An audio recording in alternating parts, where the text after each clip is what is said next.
आज की कहानी बहुत ही अद्भुत है, इसलिए इस वीडियो को अंत तक जरूर देखिएगा। बहुत समय पहले की बात है। सूर्यास्त की सुनहरी किरणों में जगमगाता एक राज्य था, सत्यपुर। यह राज्य अपनी समृद्धि और शांति के लिए दूर दूर तक प्रसिद्ध था। सत्यपुर के राजा महाराज धर्मसेन अपनी न्यायप्रियता और दयालुता के लिए जाने जाते थे। उनकी प्रजा उन्हें एक पिता के समान मानती थी। राजा ने हमेशा यह सुनिश्चित किया कि हर व्यक्ति खुशहाल जीवन जी सके। राजा धर्मसेन का एक पुत्र था, युवराज विक्रम। विक्रम बचपन से ही शाही वैभव में पले बड़े था। वह साहसी था, शक्तिशाली था, लेकिन समय के साथ उनके स्वभाव में अहंकार और क्रूरता आ गई थी। राजा को यह देखकर दुख होता, लेकिन वह आशा करते थे कि समय के साथ उनका पुत्र सुधर जाएगा। रानी वसुंधरा, जो प्रेम और संयम की मूर्ति थीं, ने कई बार विक्रम को समझाने की कोशिश की, लेकिन विक्रम अपने अधिकारों और शक्ति के मद में इतना डूब चुका था कि उसने किसी की बात सुनना बंद कर दिया था। एक दिन राज्य के एक कोने में बसे छोटे से गांव चंदनपुर की एक साधारण सी लड़की माया के बारे में विक्रम ने सुना। माया अपनी सुंदरता और सादगी के लिए पूरे गांव में जानी जाती थी। जब विक्रम ने माया की चर्चा सुनी तो उन्होंने बिना कुछ सोचे समझे यह तय कर लिया कि वह माया को अपने महल में लाएंगे और उससे विवाह करेंगे, चाहे उसके लिए किसी भी हद तक क्यों न जाना पड़े। राजा धर्मसेन को जब विक्रम की इस योजना का पता चला तो उन्होंने उसे रोकने की कोशिश की। उन्होंने उसे समझाया, राजकुमार, हमारी शक्ति का उपयोग दूसरों की रक्षा के लिए होना चाहिए, न कि उनकी स्वतंत्रता छीनने के लिए। लेकिन विक्रम ने उनकी एक न सुनी। उस रात उसने अपने सैनिकों को लेकर चंदनपुर का रुख किया। उसने माया के पिता पर दबाव डालकर उनकी बेटी को महल में लाने का आदेश दिया। माया के पिता रो रो कर विक्रम से विनती करते रहे, लेकिन विक्रम के मन में दया की जगह केवल अहंकार था। माया को जबरन महल लाया गया। उसकी आंखों में आंसू थे, लेकिन उसका चेहरा एक अद्भुत दृढ़ता से चमक रहा था, जैसे वह इस अन्याय का सामना करने के लिए तैयार हो। महल में माया के आगमन ने सत्यपुर के शांत वातावरण को अशांत कर दिया था। राजकुमार विक्रम ने उसे अपने कक्ष में बंदी बना रखा था। माया की आंखों में आंसू हमेशा झलकते रहते, लेकिन उसके चेहरे पर एक अद्भुत धैर्य था। वह हर रात विक्रम के अत्याचार सहती और हर सुबह उससे विनती करती, मुझे जाने दो, मेरे परिवार के पास लौटने दो। लेकिन विक्रम के दिल में दया का एक कतरा भी नहीं बचा था। महल के गलियारे अब विक्रम की क्रूरता की कहानियों से गूंजने लगे थे। राजकुमार अपने माता पिता राजा धर्मसेन और रानी वसुंधरा की बात भी नहीं सुनता था। जब भी राजा और रानी उसे समझाने की कोशिश करते, वह गुस्से में उन्हें डांट कर चुप करा देता। रानी वसुंधरा ने एक दिन माया से मिलने की कोशिश की। माया ने उनकी आंखों में देखा और कहा, महारानी जी, क्या मैं इतनी अभागी हूँ कि मुझे न्याय भी नहीं मिलेगा? क्या यह वही राज्य है जो न्याय और प्रेम के लिए प्रसिद्ध था? रानी की आंखों में आंसू आ गए। उन्होंने माया को आश्वासन दिया, मैं कोशिश करूंगी बेटी। राजा धर्मसेन ने विक्रम से एक बार फिर कहा, पुत्र, याद रखो, एक राजा का पहला कर्तव्य अपनी प्रजा की रक्षा करना है। तुम जिस माया को बंदी बनाए हुए हो, वह तुम्हारे ही राज्य की बेटी है। उसे मुक्त कर दो, इससे पहले कि यह अन्याय तुम्हारे विनाश का कारण बने। लेकिन विक्रम अपने घमंड के नशे में चूर था। उसने कहा, पिता, आप राजा हैं, लेकिन मैं युवराज हूं। मेरा निर्णय अंतिम है। माया यहीं रहेगी और आप दोनों को इसमें हस्तक्षेप करने का कोई अधिकार नहीं है। अगले ही दिन गुस्से से भरे विक्रम ने एक क्रूर कदम उठाया। उसने अपने सैनिकों को बुलाकर राजा और रानी को बंदी गृह में डालने का आदेश दिया। महल में यह दृश्य देखकर हर कोई स्तब्ध रह गया। सैनिकों ने विरोध किया, लेकिन विक्रम की दहाड़ ने उन्हें चुप करा दिया। अब महल में भय और सन्नाटा छा गया था। राजा और रानी अंधेरे बंदी गृह में बंद थे और माया विक्रम के अत्याचारों का सामना कर रही थी। सत्यपुर राज्य पर जैसे एक काला साया मंडरा रहा था। राजा और रानी, जो प्रजा के लिए आदर्श थे, अब अपने ही बेटे के क्रोध और अहंकार का शिकार होकर बंदी गृह में पड़े हुए थे।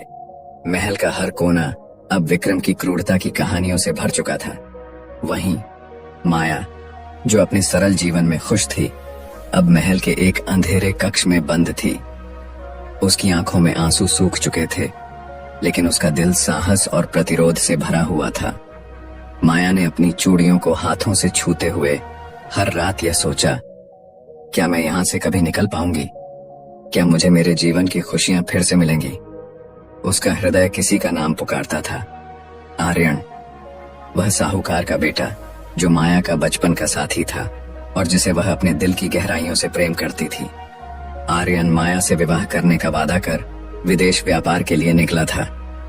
आर्यन, जो दूसरे राज्य में अपने व्यापार का विस्तार करने गया था, अब महीनों बाद वापस लौटा। चंदनपुर पहुंचने पर उसने देखा कि गांव में पहले जैसा उल्लास नहीं है। लोग डर और निराशा में जी रहे थे। उसके घर पर उसके पिता ने उसे गंभीरता से बुलाया और कहा, पुत्र, तुम नहीं जानते कि यहाँ क्या हुआ है। वह क्रूर राजकुमार विक्रम माया को जबरदस्ती उठाकर ले गया और महल में बंदी बना लिया। उसने उसके परिवार को धमकी दी और किसी को उसकी मदद करने की अनुमति नहीं है।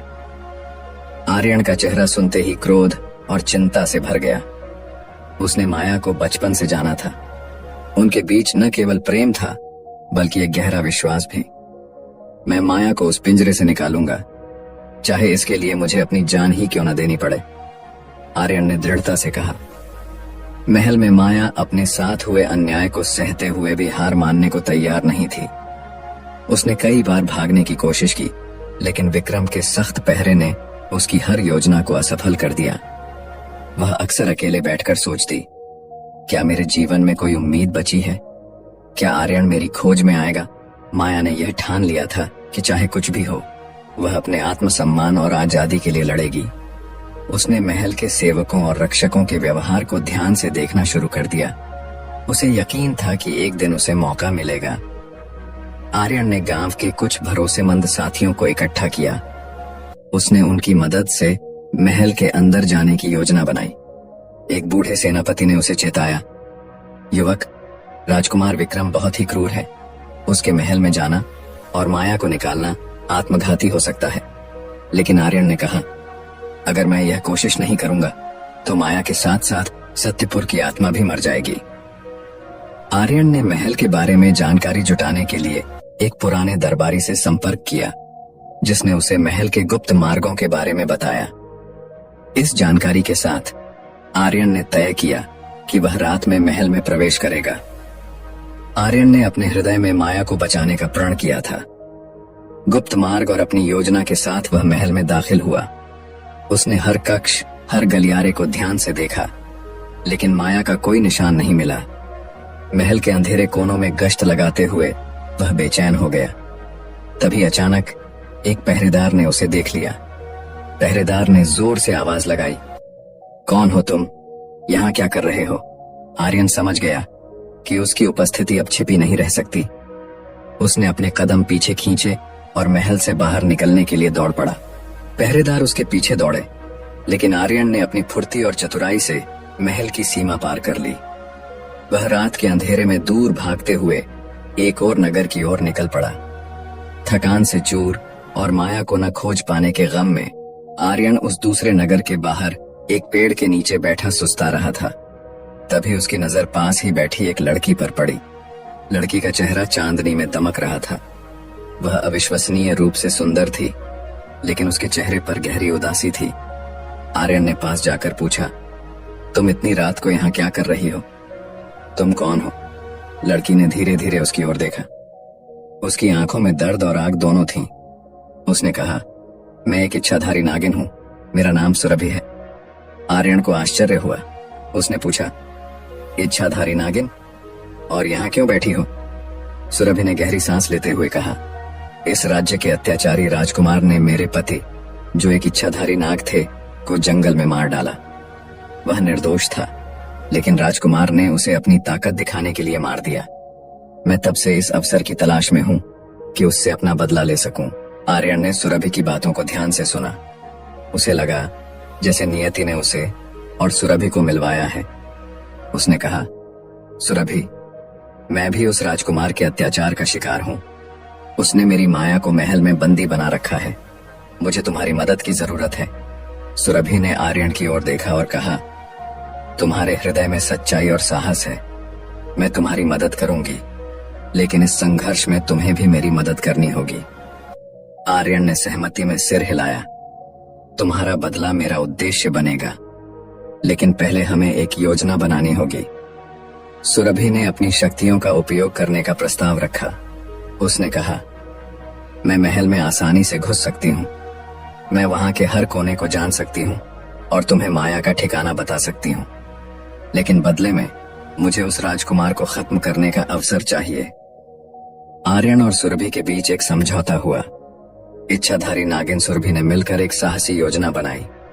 आर्यन ने सुरभि से कहा, पहले हमें यह पता लगाना होगा कि माया को किस जगह पर बंदी बनाया गया है, यानी कहाँ है। उनके बिना यह संघर्ष अधूरा रहेगा। सुरभि ने अपनी नागिन शक्ति का उपयोग करने का फैसला किया। उसने कहा, मैं महल में अपने इच्छाधारी रूप में प्रवेश करूंगी। एक नागिन को देख कोई सैनिक मुझे रोक नहीं पाएगा और मैं हर कोने की जानकारी जुटाकर वापस आऊंगी। रात का अंधकार गहराते ही सुरभि ने अपना नागिन रूप धारण किया। उसका शरीर चमचमाती हुई त्वचा और घातक आंखों से सुसज्जित था। वह फुर्ती के साथ महल के ऊंचे दीवारों को पार कर भीतर प्रवेश कर गई। महल के गलियारे में चुपचाप रेंगते हुए उसने हर दिशा में नजर डाली। सैनिक गश्त कर रहे थे, लेकिन किसी को यह एहसास नहीं था कि एक नागिन उनके बीच से गुजर रही है। सुरभि ने सबसे पहले वह मार्ग देखा जो बंदी गृह की ओर जाता था। सुरभि बंदी गृह के पास पहुंची। वहां उसने देखा कि राजा और रानी एक अंधेरी कोठरी में बंद थे। उनकी हालत बेहद दयनीय थी। उनके चेहरों पर थकान और उदासी साफ झलक रही थी। सुरभि ने उनकी बातचीत सुनी। राजा ने रानी से कहा, मुझे विश्वास है कि हमारे बेटे का यह घमंड एक दिन उसे ले डूबेगा, लेकिन मुझे चिंता माया की है। वह इस महल में अकेले कितना सह रही होगी। रानी ने धीरे से उत्तर दिया, कोई न कोई जरूर आएगा जो इस अन्याय को खत्म करेगा। भगवान पर भरोसा रखो। सुरभि ने आगे बढ़ते हुए माया को ढूंढने की कोशिश की। एक और कोठरी में उसने माया को देखा। माया की आंखें सूजी हुई थीं, लेकिन उसके चेहरे पर एक अजीब सी दृढ़ता थी। वह दीवार के सहारे बैठी हुई थी और कुछ बुदबुदा रही थी। सुरभि ने ध्यान से सुना, आर्यन, मुझे यकीन है कि तुम मुझे बचाने जरूर आओगे। माया के इस विश्वास ने सुरभि के भीतर बदले की